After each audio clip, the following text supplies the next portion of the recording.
안녕하세요. 김단비입니다. 벌써 올 한 해가 끝나가고 있는데요. 올해가 끝나고 내년 1월이 찾아오면 모든 직장인들의 13번째 보너스, 연말정산 시즌이 다가옵니다. 그래서 오늘은 지혜님을 모시고 이 연말정산이 무엇인지, 그리고 어떻게 해야 이 연말정산을 13번째 보너스로 만들 수 있는지, 이 연말정산을 방어하는 방법에 대해서 자세히 알아보도록 하겠습니다. 안녕하세요. 안녕하세요.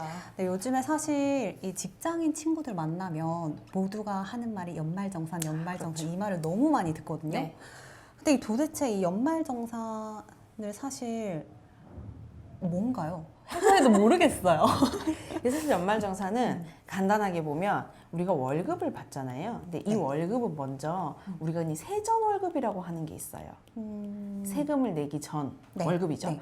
여기서 세금을 빼요. 이건 다 당연히 아는 거죠. 이렇게 하면 우리 흔히 이야기하는 실수령액이라는 게 나옵니다. 그렇죠? 네. 네, 요 월급에다가 12를 곱하면 연봉이 될 거예요.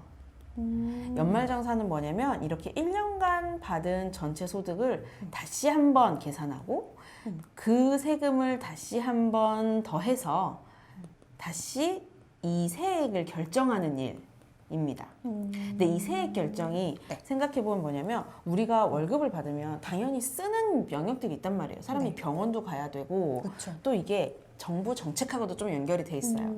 사람들이 자꾸 현금을 쓰는데 현금을 쓰니까 이게 흔적이 안 남아요. 그래서 신용카드 사용을 권장했으면 좋겠어. 그러니까 자, 이 월급에서 이 연봉에서 신용카드 사용을 하면 요 금액만큼을 세금을 매기지 않을게. 이렇게 공제를 해준다. 이걸 보통 공제라고 하거든요. 이렇게 네. 공제를 해줘요. 이렇게 하면은 당연히 소위 말하는 소득액이 줄어들겠죠. 소득액이 줄어들면 세금도 줄어들어요. 그럼 내가 이미 낸 세금보다 적은 금액으로 결정이 되니까 이만큼의 차액을 돌려주는 것, 혹은 만약에 세금을 덜 냈다면 세금을 더 내도록 하는 것, 이걸 1년에 한 번씩 이 세액을 다시 정리하는 거를 우리가 지금 연말정산이라고 부르는 이벤트라고 할 수 있습니다. 그러니까 이제 지혜님 말씀은 월급에서 이미 세금은 다 빠져나갔는데 그렇죠. 이 세금이 내 월급이나 소득액에 비해서 정당하게 부여가 됐느냐 안 됐느냐 맞아요. 이거를 따져보는 게 바로 한번더 하는 거죠. 연말정산이다. 그러면 말 그대로 이제 대부분의 근로자들은 연말정산을 하고 나면 세금을 돌려받을 것 같은데요. 근데 사실 제 주변에 굉장히 억울해하시는 분들이 있어요. 네. 뱉어낸다라고 하죠, 흔히. 이렇게 세금을 더 내야 되는 사람도 많은데 매월 세금을 이제 냈는데 왜 이런 상황이 벌어지는 거예요? 이게 개념으로 생각하면 돌려받는 게 맞을 것 같아요. 왜냐하면 내가 이미 낸 소득액이 있는데 국가가 이런 소득액을 다양한 방식으로 공제를 해주잖아요. 의료비도 좀 빼줄게. 우리 흔히 인적공제라고 하는 너는 사람이니까 돈을 좀 빼줄게. 가족이 있으니까 빼줄게. 애를 낳았으니까 빼줄게. 빼주면 소득액이 줄어들고 세액도 줄어들고 세금이 작아지니까 돌려받을 것 같은데 네. 생각보다 굉장히 많은 사람들, 특히 가족이 없는 분들, 혼자 1인 가족이신 분들은 돈을 되게 많이 내게 된단 말이에요. 매월 세금을 내고 있음에도 불구하고 이게 뭐냐면 결국에는 결정세, 그러니까 연말정산 했을 때 나오는 세금이 평소 세금보다 많다는 거고, 이거는 두 가지 가정이 있어요. 첫 번째는 네. 매월 세금을 적게 뗐다. 적게 뗀 거예요.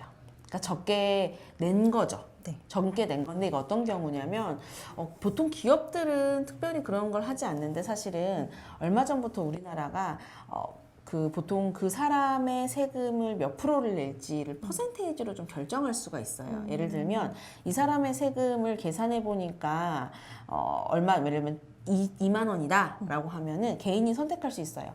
아, 나는 연말정산하면 돈을 꼭 뱉어내더라고. 그러니까 나는 매달 120%를 떼주세요. 2만 원에다가 20%를 더해서 2만 4천 원을 떼주세요. 라고 할 수도 있고요. 저는 항상 연말정산하면 돈 돌려받으니까 매월 2만 원씩 떼지 말고 2만 원에 80%만 떼주세요. 저는 16,000원까지 떼주세요. 이렇게 하는 경우도 있어요. 만약에 이 구간을 선택하시는 분들인데 실제로 결정세액보다 이 세액, 이 세액이 떨어지는 경우에는 결국에 이제 돈을 내게 되는 거고요. 회사마다 매월 원천징수하는 원칙이 조금씩 다른 경우가 있어요.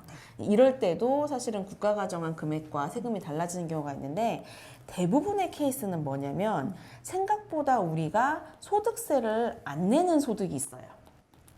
이게 소득세를 안 내는 소득이라는 게 가장 대표적인 게 뭐냐면 좀 큰 회사 다니는 분들의 복지 포인트.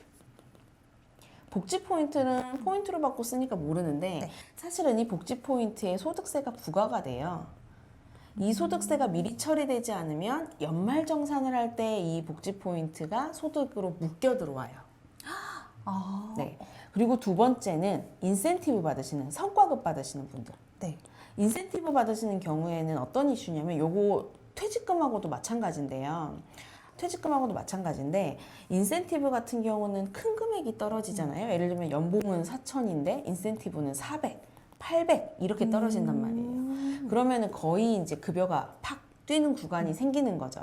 자, 연봉이 4천이신 분의 인센티브를 생각을 해보면 우리나라 소득세는 특이하게 있는 게 소득세의 세율이 과세표준이라고 하는 연봉 구간마다 금액이 달라요. 예를 들면 연봉이 1,200만 원 이하다. 네. 그러면은 세율은 6%만 떼요. 근데 최소 금액 빼고 6%만 떼고 이제 이렇게 금액이 커진 예를 들면 4,600만 원을 초과하는 경우에는 4,600만 원 초과 금액의 24%를 세금을 떼고 582만 원을 더해서 떼는 거예요. 사실 이 582만 원은 이 앞쪽 세금이니까 이거는 그냥 연말정산하는 개인이 의미를 가질 필요는 없고 중요한 건 이렇게 구간마다 세율이 올라간다는 거죠. 뭐 5억 초과하시는 분들은 5억 초과금에 대해서는 42%를 떼니까 뭐 이런 많진 않을 거예요. 이런 분들은. 그러면은 자 4,600만 원이 우리가 지금 경계 중에 하나예요. 근데 어떤 문제가 생기냐면 어떤 분이 4천만 원인 연봉을 가지고 계신 분이 계세요.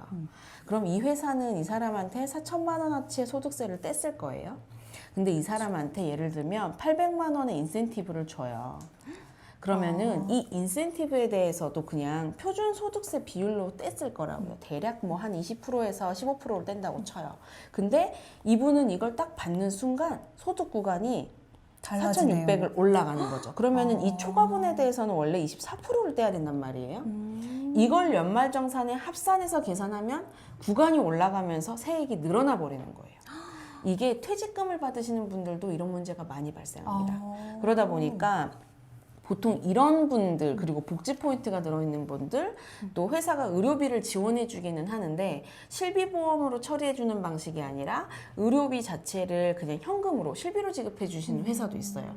이런 회사에 다니시는 분들도 이게 사실 다 소득으로 잡히다 보니까 매달 소득으로는 원천징수 비율이 맞는데 이 1년치를 합치면 이 세율이 달라지는 회사들이 생기는 거죠. 보통 이제 이런 분들이 공제를 할 수 있는 항목에 해당 사항이 많이 없으면 보통은 연말정산을 하면서 국가에 헌신하시는 결과를 낳게 됩니다. 근데 이 부분은 생각지도 사실 못했는데 이런 복지 포인트나 인센티브를 미리 이제 현금 영수증 처리 이런 걸 하지 않으면 이게 총 소득으로 잡혀서 결국 세금이 높아진다 이런 이 말씀이시죠? 그렇죠. 이게 나의 소득으로 그냥 간주가 되는 거예요. 복지 포인트가 소득으로 합산이 되는 거죠. 근데 많은 분들이 이거를 놓치실 수도 있을 것 같아요. 그러니까 그래서- 자기가 왜 세금을 더 내는지 모르는 사태가 오는 거죠. 네. 그리고 아까 들으면서 제가 이제 궁금했던 게, 그 회사마다 그 매달 이제 월급에서 떼이는 세금을 결정할 수 있다고 하셨잖아요. 맞아요. 이거는 모든 회사에서 적용 가능한 건가요? 제가 원한다면? 원한다면 가능한데 보통 이제 회사들이 편의상 왜냐하면 모든 직원이 본인이 원하는 세금 비율이 다르면 사실 운영하기가 굉장히 힘들잖아요. 굉장히 힘들고. 근데 시스템이 잘 갖춰져 있는 회사가 아니면 일반적으로는 그러니까 이제 간이세액이라고 하는데 노무법인이 결정한 혹은 인사팀이 결정한 세액의 간이세액의 100%를 원천 징수하고요. 근데 법적으로는 근로자 개인이 요청할 수 있어요. 나는 매달 120%를 떼주세요. 왜냐하면 연말정산하고 나서 결정세액 한두 달 안에 내려면 굉장히 부담스럽거든요. 나 항상 그냥 뺏겨왔으니까 떼어왔으니까 그냥 평소에 120%씩 낼게요 하는 분들도 계시고 뭐 저는 항상 돌려받았는데 굳이 처음부터 세금 많이 내고 싶진 않아요. 난 80%씩 내다가 연말정산 할게요 하는 분들도 계시는 거죠. 사실은 근로자의 선택권 중에 하나입니다. 이게 회사에 이렇게 요청하는 게 사실 법적으로 보면 문제가 없다는 맞아요. 말씀이시네요. 그 연말정산이 이게 어떻게 이루어지는지 사실 매번 들어도 어렵거든요. 이게 1년에 한 번이다 보니까 까먹을 만하면 또 할 때가 됐대요. 맞아요. 그러니까 이 구조를 좀 간단 명료하게 설명을 해주실 수 있을까요? 우선 연말정산에 대해서 궁금해서 찾아보면 굉장히 많은 블로그글과 굉장히 많은 정보들이 떠요. 네. 어렵게도 떠져 있고 쉽게도 쓰여 있는데 제가 좀 추천하는 추천하는 정보는 생각보다 납세자연맹이 이런 걸 정리를 굉장히 잘 해놓습니다. 저도 납세자연맹 굉장히 잘 많이 이용하거든요. 납세자연맹의 정보를 좀 이용하시면 좋고요. 가장 정리되어 있는 정보는 어렵긴 하지만 홈택스에 들어가 보시면 근로소득 간이 세액표라는 게 있어요. 근데 이거는 우선 숫자가 굉장히 많아서 이걸 다 보기 시작하면 무척 어렵고요. 이 간이 세액표를 보면 제가 준비해 왔는데 근로소득, 연말정산, 세액 계산법이 그냥 하나의 표로 정리가 되어 있거든요. 되게 어렵게 쓰여 있지만 사실 별로 어려운 건 아니에요. 우선 자 본인의 총 급여액을 알고 계시는 게 중요합니다. 근데 여기 급여액에서 중요한 게 뭐냐? 급여 명세서라는 걸 보면 요 급여액에 어떤 애들이 있냐면 뭐 식대, 육아수당 이런 거 있어요. 이런 애들은 엄밀히 말하면 근로소득으로 그러니까 세금을 보는 과세 대상이 아니에요. 여기서 말하는 비과세 소득입니다. 여기서 말하는 총급여액은 공제 전 금액에서 그러니까 차감하기 전이죠. 빼지 않은 금액에서 기본급이나 성과급 같은 부분만 더하신다고 생각하면 돼요. 자, 근로소득을 공제한다고 하는데 이거 무시하셔도 돼요. 모르셔도 돼요. 이거 몰라도 큰 문제 없어요. 왜냐면 이거는 나중에 홈택스건 어디서건 다 자동으로 계산해주는 숫자예요. 몰라도 돼요. 우리가 알아야 되는 건 어떻게 해서 어쨌든 그래서 내 소득이 결정이 됐어요. 이 중에서 인적공제 많이 들어보셨을 겁니다. 네. 사람마다 기본적으로 사람이 살아야 되는데 돈을 쓰니까 얼마씩 좀 빼줘요. 막 100만 원, 150만 원 어르신을 모시고 있으면 더 빼준다든지 한부모 자녀라든지 부녀자라든지 뭐 이런 걸 하면 빼주는 추가 공제가 있어요. 특히 부녀자 같은 경우는 여자가 가장일 때 빼주는 일종의 추가 공제 항목인데 부녀자 공제라고 하면 본인이 해당되지 않을 거라고 생각하시는 분이 많아요. 네. 근데 부녀자 공제 어떤 분들이 대부분 해당되냐? 막 취업해서 혼자 나와 살기 시작한 미혼 여성으로 자신이 세대주로 등록되어 있는 경우 아주 높은 정말요? 확률로 부녀자가 해당되는 경우가 많습니다. 이게 급여 제한이 있어서 너무 시니어하거나 하시면은 사실은 대상이 안 되는데 부양가족이 있으면은 조건이 더 이제 좀 좋아지는 경우도 있어서 만약에 동생과 살고 있다거나 대학생인 동생이 들어와 있다거나 뭐 이런 경우는 아주 높은 확률로 부녀자 공제가 가능해요. 이런 추가 공제, 인적 사람으로 할 수 있는 공제들을 넣어요. 요거는 뒤에서 한 번 더 설명할 거니까 연금보험료, 특별소득 같은 것들 빼는데 이것도 고민하지 않으셔도 됩니다. 이것도 전부 다 홈택스에서 계산을 해주는 숫자들이에요. 그 밖에 소득공제 중에서도 일부 뭐 신용카드라든지 이런 부분 챙기셔야 되지만 어쨌든 이것도 대부분의 분들이 대상이 안 되는 경우가 많아요. 왜냐하면 연금저축은 알아서 계산해 줄 거고요. 주택마련저축도 계산해 주는데 뭐 투자조합 출자라든지 뭐 이런 출자 같은 경우는 또 생각보다 많은 분들한테는 해당이 안 되는 그리고 이거는 해당이 된다면 기업 단위에서 어느 정도 증빙 정보를 제공을 해주죠. 자, 이게 첫 번째 구간을 보셔야 되는 게 뭐냐면 요 구간 소득금액에서 인적공제에서 소득공제까지 가는 이 구간은 소득공제라는 부분이에요. 제가 아까 금액 설명할 때 앞부분에서 설명할 때 우리 전체 받은 소득에서 세금을 낸다고 했잖아요. 그러면은 이 소득이 4천이면 4천에서 세천에 대한 세금을 낸단 말이에요. 소득공제라는 건 이 소득을 낮춰주는 공제 조건이에요. 이라고 생각을 하면 그쵸, 되겠네요. 소득을 낮춰주는 거예요. 소득을 낮춰주면 세액 구간이 떨어질 가능성도 있고요. 소득을 낮춰주면 낮춰준 만큼의 세금을 덜 내게 되는 거죠. 자, 이렇게 소득을 공제해주는 영역이 요 영역입니다. 자, 여기까지 해서 소득 공제가 됐어요. 네. 그러면은 이제 정말로 이 세금을 납부해야 되는 금액이 결정이 되겠죠. 네. 이렇게 결정이 되는데 과세 표준 이런 용어 몰라도 돼요. 아무튼 결정이 돼요. 그렇게 하면은 세액이 결정이 될 거예요. 아까 말씀드렸던 구간마다 다른 세금에 따라서 이걸 어떻게 계산하나요? 안 하셔도 돼요. 이것도 다 홈택스와 회사가 해주는 숫자이기 홈택스가 때문에 똑똑해요. 다 해요. 자, 이렇게 되면 나는 세금을 얼마를 내겠구나가 결정이 되는데 이제 연말정산에서 어떤 개념이 생겼냐? 세액공제라는 개념이 생겼어요. 네. 세액공제는 뭐냐면 예를 들면 내가 세액공제를 뭐 20만 원을 받을 수 있다라고 하면은 뭐냐면 아까 지금까지는 우리가 소득공제의 개념이었잖아요. 네. 자, 소득을 공제받아서 세액이 만약에 400만 원으로 결정이 됐어요.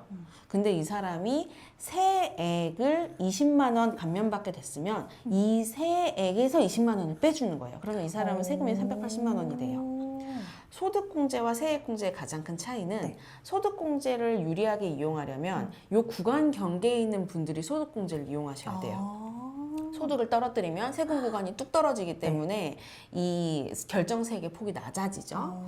대신 소득공제의 단점은 소득공제를 받을 수 있는 사람이 이렇게 좀 경계에 있다든지 이렇게 좀 약간 정해져 애매한 있어요. 경우. 그렇죠. 네. 근데 세액공제는 고소득자건 저소득자건 결정세액에서 공제를 하기 때문에 모두가 동일하게 받을 수 있는 부분이에요. 예를 들면 똑같은 세액공제라고 하더라도 소득공제 같은 경우는 고소득자들은 소득공제 금액이 크면 돌려받는 세금이 많잖아요. 그렇죠. 소득이 낮은 경우에는 이미 소득이 낮기 때문에 세율이 적단 말이에요. 네. 그래서 소득을 공제해도 돌려받는 세금이 적어요. 그러니까 소득공제 중심의 연말정산은 고소득자들한테 사실은 유리한 거죠. 근데 세액공제 같은 경우는 모두가 동일하게 비슷한 금액이 이제 공제가 되는 구조라고 생각을 하시면 됩니다. 우리 흔히 하는 것 중에 뭐 예를 들면 뭐 자녀가 있다든지 아니면은 우리 이제 최근에 생겨서 몇 년 전에 생겨서 다들 알고 계신 월세라든지 뭐 이런 부분이 있어요. 월세 공제해 주는 거라든지.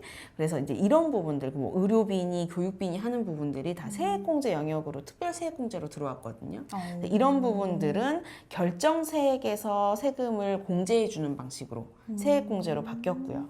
그러면은 결정된 세액에서 이 세액공제를 다 까고 나면 이제 이 결정세액이 끝나죠. 산출세액에서 이제 결정세액이 되고 나면은 그럼 이 사람은 총 얼마가 올해 세금이구나라고 결정이 돼요. 결정이 되면 이미 낸 세금이 있겠죠, 매달. 이 세금과의 차액으로 더 내느냐 덜 내느냐를 결정을 하는 겁니다. 간단하게 요약하면 이거 다 모르셔도 돼요. 어쨌든 내 연봉이 있어요. 내가 받은 돈이 있습니다. 여기서 여러 가지의 방법으로 소득을 공제해줘요. 소득을 낮춰줘요. 네. 이걸 가지고 세금을 한번 결정을 한 다음에 이 세금 중에서도 세액공제라는 항목으로 세금을 날려줘요. 할인해준다고 생각하시면 돼요. 이해가 막 날려줘. 쏙쏙돼요. 네. 막 날려주고 나면 내야 할 세금이 결정되죠. 그게 최종 최종 세금. 세금. 근데 내가 이미 낸 세금이 있잖아요. 그래서 요거 두 개를 비교한 다음에 이미 낸 세금이 크면 돌려주는 거고 이미 낸 세금이 적으면 세금을 더 내는 게 우리가 이야기하는 연말정산이라고 할 수 있습니다. 저 진짜 연말정산 1도 몰랐거든요. 근데 오늘 말씀 들어보니까 감이 좀 잡히는 것 같아요. 다행이네요. 네. 지금까지는 이제 연말정산에 대한 전반적인 개념을 한번 확실히 잡아봤고 이제는 정말 13월에 보너스로 만들려면 어떻게 해야 되는지를 다음번에 한번 알아보도록 하겠습니다.